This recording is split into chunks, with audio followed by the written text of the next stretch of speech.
What were you doing in March of 2024? I don't know either, but I knew a woman who was 6 minutes from home, cruising on her bike when a yellow F 150 turned directly into her lane. She had a head on collision. The bystanders said that her hands didn't even go for the brakes. She had a broken neck, a brain injury, 13 stitches like on the inside of her ear. And then the surgeon said the words that no athlete ever wants to hear: "You're done. You'll never compete again." Her name is Sav Wild. She's an ultra endurance runner, a competitive triathlete, and honestly, one of the toughest humans that I've ever met.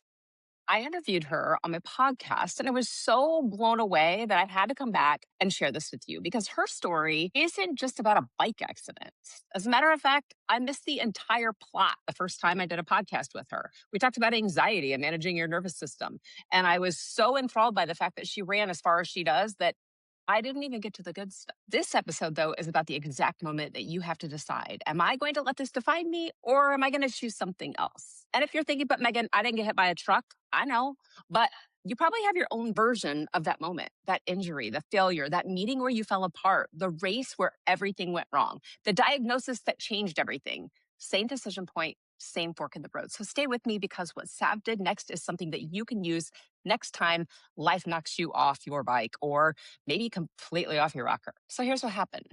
March 2024, Sav's riding her bike and she's in this designated bicycle lane 6 minutes from her house. And this yellow F 150 turns right into that lane head on. And she doesn't remember any of it. The only thing that she has is this hazy flashback, a woman in sunglasses trying to calm her down. And later, a bystander sent her a photo, and there's that woman holding her right there on the side of the road.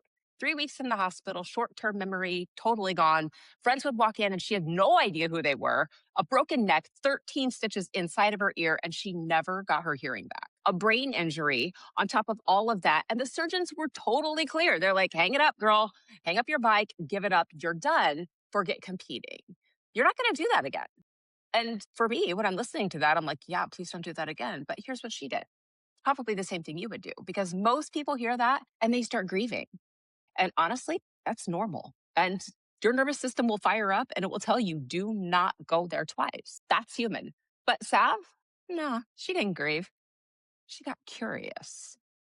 Not what you were expecting, was it? Well, this is the first thing I want you to hear. Sav didn't fight her surgeons. She was just curious. She told me that she was in this full neck brace and she remembered thinking, I wonder if I could just run like 500 meters in this thing. She was definitely not supposed to do that. I'm not encouraging it. But that curiosity, I wonder what would happen if I just tried this. That's what got her into this place that she is now. And by the way, she just broke a world record last weekend. She experimented with every modality that she could find: rehab exercise, movement practices, everything. She gamified it. What if I could just grab the handlebars for 5 minutes? Not some heroic comeback, just like 5 minutes of holding on while her entire body was like, don't do it, don't do it, don't do it, on a stationary bike inside of her house. And here's why this matters for you. When you are stuck and you feel everything inside of you pushing back, whether that's an injury, a layoff, a failed project, a bad season, curiosity is so much more powerful than willpower. Says, I have to push through, I have to do it, I have to find my motivation. And by the way, motivation's total garbage. But curiosity says, I just wonder what would happen if I just try this little thing here, like put my hands on the handlebars. One gets you started, and the other one just burns you out and freaks you out. But here's something else that Sav said that totally blew my mind. She said, my mind didn't remember the accident, but my body did. And when she first got back on that bike, even on that stationary training bike, her body went into full body shock, not because she was in danger, but her body was reliving something that her conscious mind couldn't even remember. The body doesn't hold time. Something happened 10 years ago, 5 years ago, or last Tuesday, and your body doesn't care. It reacts like it's happening right now.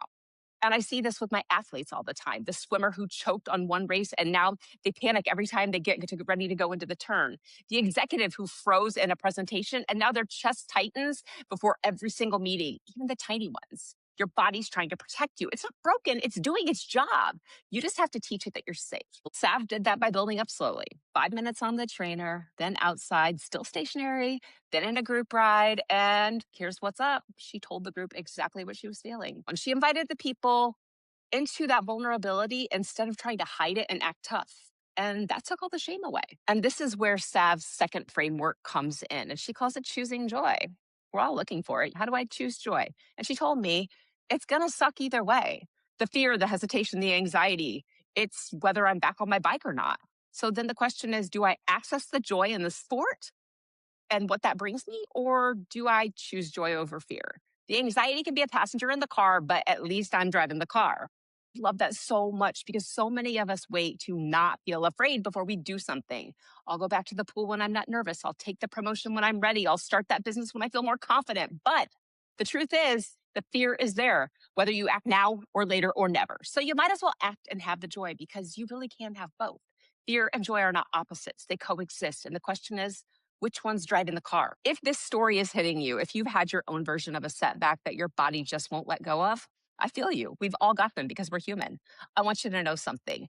You don't have to figure this out by yourself. I work one-on-one with athletes and executives who need to perform when it counts, even after things have gone sideways or completely insane. And it starts with the free performance audit, where we look at exactly what's holding you back. The link is in the description. Zero pressure, just a lot of clarity on what would help you the most. Now, I want to tell you about this framework, and this part might be my favorite. Sav calls it buffalo mentality. You've probably heard of it. It keeps popping up on my social media right now. And here's the idea. When storms roll in, most animals run and hide, but the buffalo, they run toward the storm because they know that running through it gets them out the other side faster. Running away just means that they're in the storm longer. Sav learned this in the most Sav way possible. Doing a training swim where there were 5-foot waves. By the way, she hates the ocean. And she's in this tight wetsuit, feeling like she's getting waterboarded by the waves, and she starts to panic. And her coach grabs her shoulder and says, "It's either scary or it's fun. You choose." And then she threw her in the ocean. And that is buffalo mentality. It's running towards what scares you because you're going to get through it faster than going around it. And I think this applies to everything. Those hard conversations that you're avoiding, the race you're afraid to enter, the meeting where you're terrified to speak up. You can sit through discomfort and avoidance, or you can run in and come out the other side, but you have to choose. I want to leave you with something that Sav said that I literally can't stop thinking about. She said, you cannot let the comfort of today compromise what you're willing to work for in the future. Because if you make your decisions based on what's easy and what's comfortable, I mean, it cancels out so much growth, so much possibility. So here are your 3 frameworks from Sav. 1, get curious, not compliant. When life says you can't, ask, well, I wonder if I could. Choose joy. The fear is there either way. Let it ride shotgun, but you drive the car. And 3, be a buffalo. Run toward the storm. Through it is faster than around it. And whether your finish line is a 100-mile race, a boardroom presentation, or maybe just getting back on the bike after something knocked you off, you don't have to do it all at once. You just have to decide to do it. So if this makes sense to you, if you're like, holy, I needed this today, share it with someone who's in the middle of their own comeback. Because if it hit for you, it probably is going to land for somebody else too. And if you're ready to work on the mental side of your game so that you can keep going when things get hard, whether you're an athlete or you're an executive or maybe just a parent watching from the stands, you can take my free performance audit. The link is in the description and we'll figure out exactly what's holding you back and what would help you the most. And until next time, remember, pressure is not the problem. Your untrained mindset is. Keep building yours.